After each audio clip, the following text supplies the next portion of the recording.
Delhi Kandla national highway number 27 દેશમાં પરિવહન ક્ષેત્રે મહત્વનો ગણાય છે, જે બનાસકાંઠા મધ્યથી પસાર થઈને વાયા કચ્છ કંડલા બંદર સુધી આવેલો છે, જેમાં શિહોરી થરા વચ્ચે ડુંગરાસણ ગામ પાસે નેશનલ હાઈવેનો ભયજનક વળાંક ગોળાઈ આવેલ છે, જેના કારણે અત્યાર સુધી અવારનવાર નાના મોટા વાહનો તેમજ બાઇક ચાલકોના મોત થયા છે। ત્યારે હાઈવે ઓથોરિટી ઓફ ઇન્ડિયા દ્વારા રોડની બંને બાજુ લોકોને અવરજવર માટે સર્વિસ રોડ બનાવવાની તાતી જરૂરિયાત ઊભી થઈ ગઈ છે। સર્વિસ રોડ બનાવવામાં નહીં આવે તો ગાંધી ચિંધ્યા માર્ગે આંદોલન કરવામાં આવશે તેવું જાણવા મળેલ છે। શ્રી રામજી મંદિર વૈષ્ણવ ટ્રસ્ટ ભાભર ખાતે ચૈત્ર સુદ નોમ રામનવમીની ઉજવણી કરવામાં આવી, જેમાં મહોત્સવ અંતર્ગત મહિલા મંડળ દ્વારા શ્રી રામજી મંદિર વૈષ્ણવ ટ્રસ્ટ ભાભરમાં નવાહ પારાયણ સુંદરકાંડ પાઠનું એક નવીન વિચારથી આયોજન થયું, જેમાં ભાવિક ભાઈઓ તથા બહેનોએ ખૂબ જ ભાવથી લાભ લીધો હતો।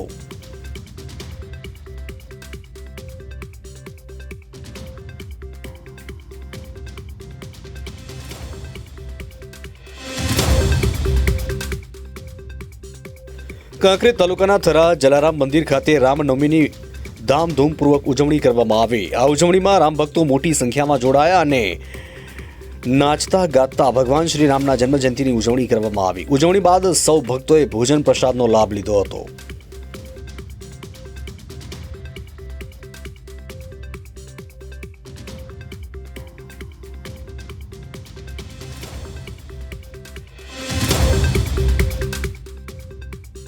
શ્રી રામનવમી તહેવાર નિમિત્તે પાલનપુર શહેરમાં ભવ્ય શોભાયાત્રા નીકળશે, જેના અનુસંધાને બનાસકાંઠા જિલ્લા પોલીસ અધિક્ષક અક્ષયરાજ મકવાણા અને જિલ્લા પોલીસની ટીમ દ્વારા ફ્લેગ માર્ચનું આયોજન કરવામાં આવ્યું હતું।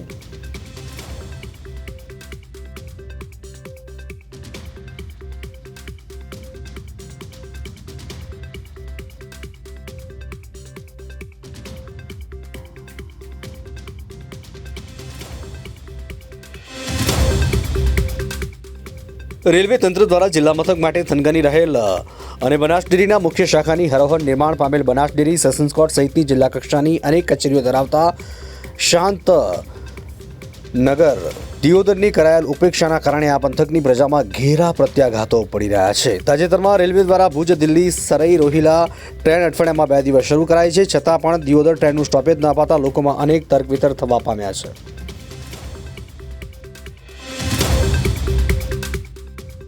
દિયોદર નગરે રામનવમીની ભવ્ય ઉજવણી આજરોજ કરવામાં આવી હતી। વહેલી સવારે રામજી મંદિરે લોકો બહોળી સંખ્યામાં દર્શનાર્થે ઉમટી પડ્યા હતા અને ભગવાન રામની પૂજા અર્ચના કરી ધન્યતા અનુભવેલ। સાંજે ભવ્ય શોભાયાત્રા દિયોદરના રાજમાર્ગો ઉપર નીકળેલ, જ્યારે જય જય શ્રી રામના નારા સાથે દિયોદરનું બજાર ગુંજી ઉઠ્યું હતું। લોકો બેન્ડના તાલે ઝૂમી ઉઠ્યા। વેપારીઓ દ્વારા ધંધા રોજગાર બંધ રાખી શોભાયાત્રામાં જોડાયેલ।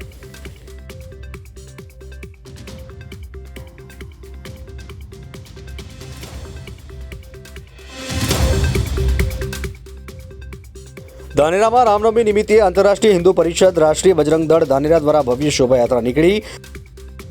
ધાનેરાના ઠાકર બાપજીના મંદિરથી ધાનેરાના તમામ જાહેર માર્ગો પર શોભાયાત્રા ફરી હતી અને શ્રી રામના નારાથી શોભાયાત્રા ગુંજી ઉઠી હતી।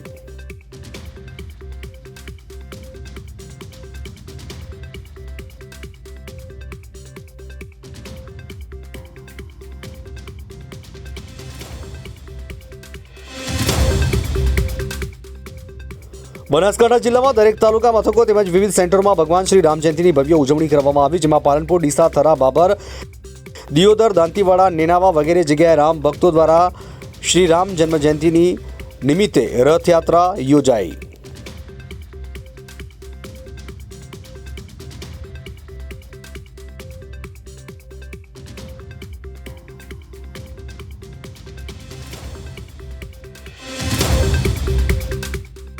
અમદાવાદ વડોદરા એક્સપ્રેસ હાઈવે પર ગમખ્વાર અકસ્માત સર્જાયો છે। નડિયાદ પાસે ટેલરની પાછળ કાર ઘૂસી જતા દુર્ઘટના સર્જાઈ છે। કાર વડોદરાથી અમદાવાદ તરફ જઈ રહી હતી।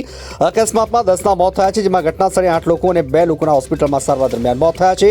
હજુ પણ મૃત્યુઆંક વધે તેવી શક્યતા છે। અકસ્માત બાદ અમદાવાદ વડોદરા એક્સપ્રેસ હાઈવે પર ટ્રાફિક જામ સર્જાયો। દુર્ઘટનાગ્રસ્ત થયેલી આર્ટિગા કાર અમદાવાદ પાસિંગની છે। જિલ્લા કલેક્ટર ઘટના સ્થળે જવા રવાના થયા છે। 2 ઇમરજન્સી 108 અને પોલીસની ટીમ ઘટના સ્થળે પહોંચી હતી।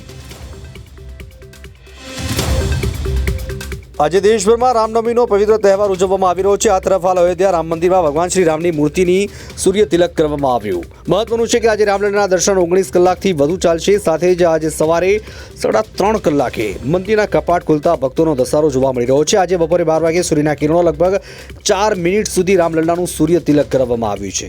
એ તો જાણીતું જ છે કે મંદિર બનાવતી વખતે સૂર્ય તિલકને ધ્યાનમાં રાખીને તેના માટે ખાસ અરીસો અથવા લેન્સનો ઉપયોગ કરવામાં આવ્યો છે।